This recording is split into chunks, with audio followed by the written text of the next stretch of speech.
The holidays can bring magic, mistletoe, and mixed signals. This season brings us closer together and also exposes our patterns. In this conversation, I'm helping high-value women navigate dating during the holidays with elegance, confidence, and healthy boundaries. You'll learn how to protect your peace without losing your softness, communicate authentically without over-explaining, and recognize when someone's energy doesn't match their words. Because grace isn't about being nice, it's about being aligned. Becoming the magnificent, be empowered, strong, and gracefully, with poise and elegance endlessly. I am who I was born to be. Welcome to Becoming Conversations in Elegance and Empowerment, where we explore living with purpose, grace, and confidence. I'm Senée, your host, author, and transformation guide. Gentlemen are welcome to listen, but this podcast is designed for the elegant woman becoming all she's meant to be. This isn't just a podcast, it's a conversation, and I'd love to hear your thoughts. Visit becomingpublishing.com to grab your free Elegant Woman's Essentials download, PDF and audio, for becoming the calm, confident queen of your own life. And join the conversation by leaving a comment and following this podcast. If you find value in this content, please share it with your fabulous friends who could use some elegant guidance. Now, let's dive into today's topic. We've talked in a previous episode about seasonal dating and cuffing season. You can go and listen to that conversation for more information on the topic. Here, we're going to talk about dating in more general terms, but focus on building beautiful boundaries that will give you clarity and certainty while holiday dating or dating at any time of year. Dating in modern times can be confusing, at the very least. There are more ways than ever for people to present themselves as someone they are not and easily lie. If you're participating in seasonal dating or cuffing season, it's even more vital to be cautious, and I'll explain why later in this conversation. When it comes to dating, at any time of the year, but especially during the holidays, when holiday magic and romance are in the air, it's vitally important to trust your gut. A friend of a friend had a saying that I took to heart: if it don't feel right, it ain't right. It's very important to love yourself first and begin trusting and paying attention to your intuition. That strange, uncomfortable, dreadful feeling you may get for no obvious reason, and the small voice inside your head telling you something isn't right. Through practicing self-love and establishing healthy boundaries, you will become more sensitive to your own intuition. This will give you clarity on what is right for you. As I always say, you have all the answers within. You don't need outside validation. It can sometimes help to get guidance and an outside perspective from a professional counselor or coach, or someone you trust who has your best interest at heart. As a transformation guide, I offer suggestions and perspectives to clients all the time, but it is up to them to decide what they want to do with that information. If someone starts demanding that you do what they say, it's a huge red flag that you're dealing with an unsafe person. It's important to remember that you have the right to distance yourself, and you can give yourself permission to do so at any time. This is your royal reminder. If you're a high-value woman focused on elegance and empowerment, make sure you subscribe so you never miss a new conversation. Up next, we need to address authenticity before we go further in discussing how to set and enforce healthy boundaries. If you're ready for more than just inspiration, if you want tailored transformational support on your journey, visit becomingpublishing.com to explore my private coaching and guided programs. You don't have to do this alone. I went into depth about being authentic in a previous episode, but here we're going to talk specifically about authenticity in dating. In case you don't know, psychology refers to authenticity as living in alignment with your true self, expressing your values, beliefs, emotions, and personality consistently across time and situations.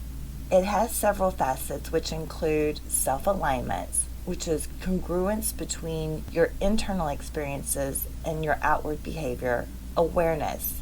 It's expressed as an understanding of your motives, desires, and emotions. unbiased processing. This is the ability to process information objectively, including unpleasant truths about yourself.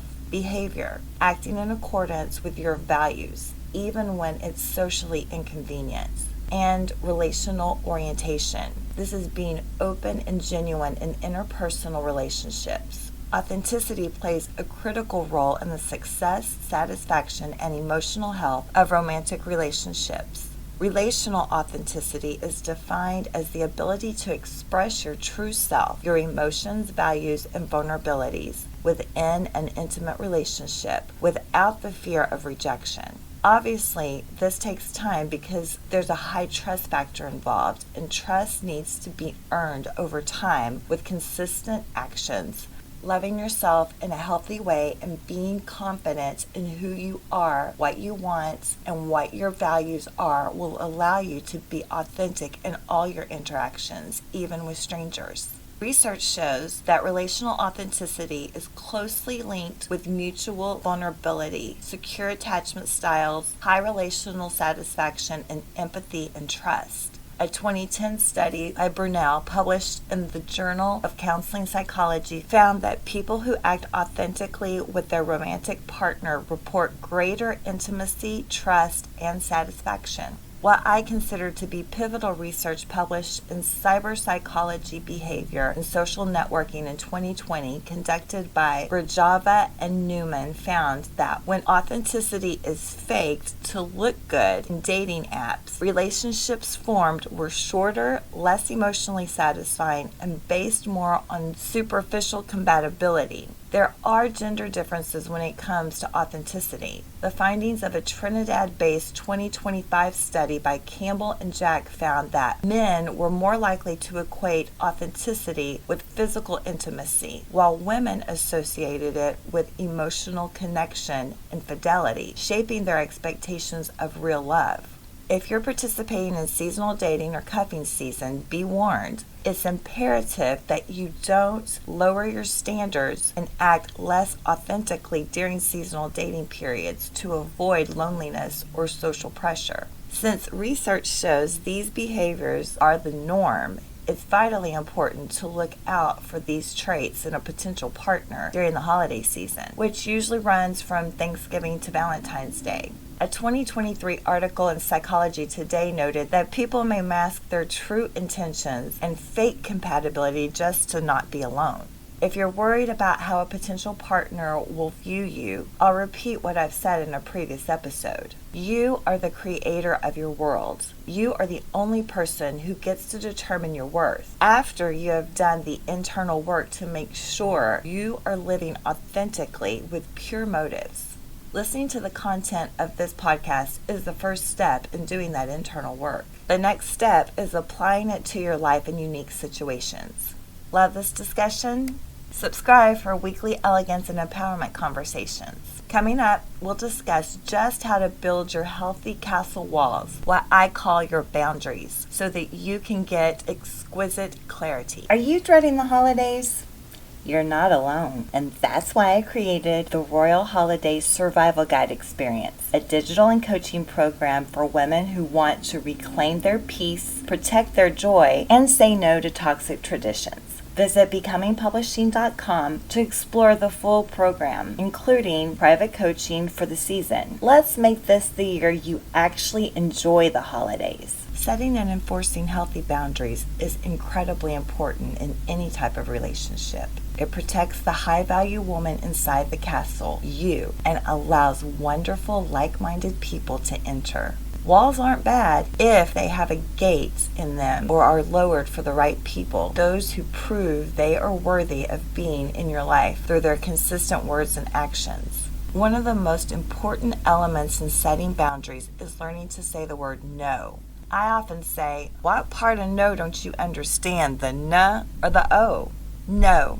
It's a complete sentence all by itself. Merriam-Webster defines the word no as, quote, a word used to express negativism, dissent, denial, or refusal, end quote. It amazes me how some people fight you when you say no to things or requests that you know are not for your highest good. I believe they often do this because you saying no is denying or refusing them to control you or have their way over you that would benefit only them but not benefit you in any way. Saying no is your birthright, and you have a duty to use this word to protect yourself and set healthy boundaries. In her book, Beyond Codependency, Melanie Beattie explains, quote, "Boundaries are limits that say, this is how far I shall go. This is what I will or won't do for you. This is what I won't tolerate from you," end quote. While most of her work is focused on recovering from relationships with substance users, much of her advice can be applied to any type of relationship. Quote, "Not only do many of us begin tolerating abnormal, unhealthy, and inappropriate behaviors, we take it one step further.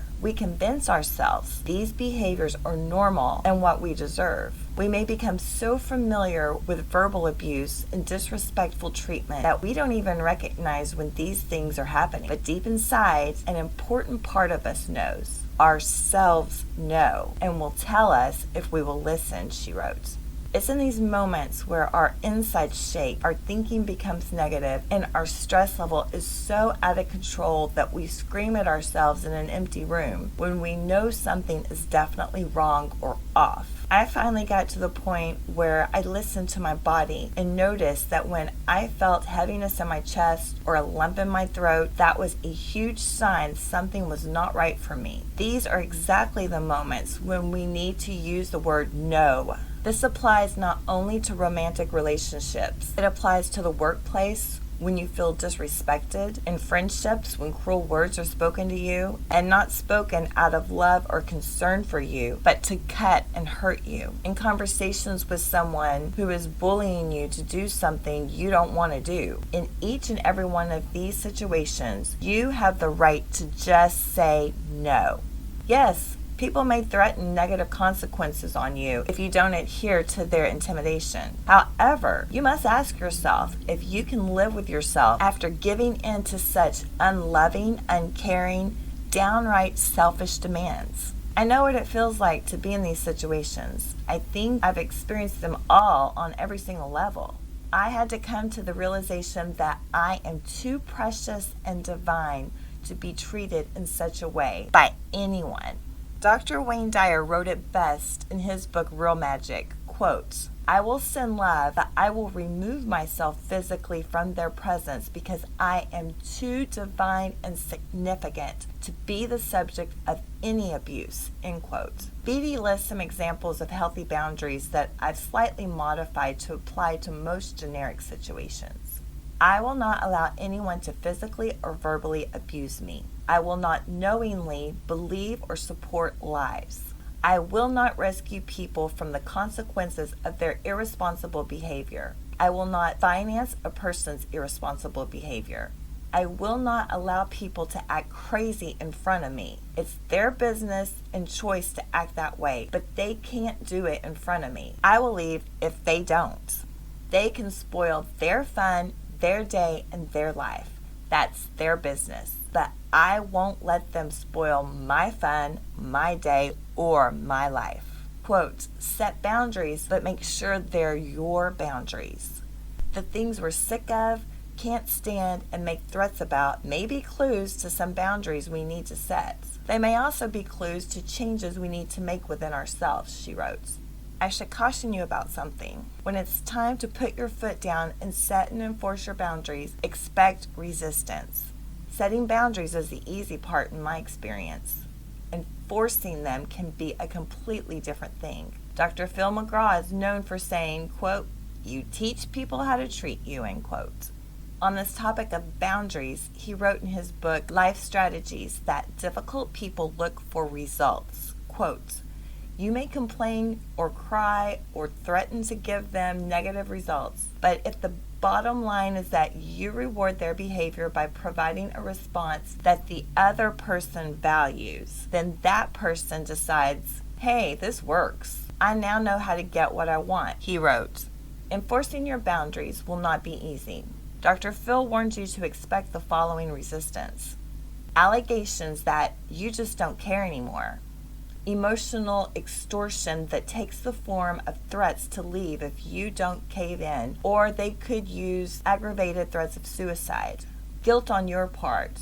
Quote, you must steel yourself against being manipulated by it, he warned. Dr. Phil said, if you think the person you're dealing with will actually harm himself, then call the police and report it, but do not cave in. Beatty seems to agree and offers some encouragement. Quote, people may get angry at us for setting boundaries. They can't use us anymore. They may try to help us feel guilty, so we'll remove our boundaries and return to the old system of letting them use or abuse you. Don't feel guilty and don't back down. We can stick to our boundaries and enforce them. Be consistent, she wrote. I'll add, just say no. Mean it, enforce it, walk away if you need to.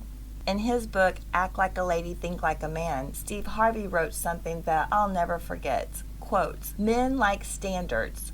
Get some, end quote. Setting and enforcing your boundaries is setting the standards for your elegant life and will establish what behavior you will and will not tolerate. High value lady, it's your world and you get to make the rules for someone to be part of it. Now is a good opportunity to start that process, especially if you're seasonal dating. Thank you so much for spending time with me on Becoming, Conversations in Elegance and Empowerment. Was there something in this episode that resonated with you? Share your thoughts in the comments and share this episode with a friend who could use some guidance today.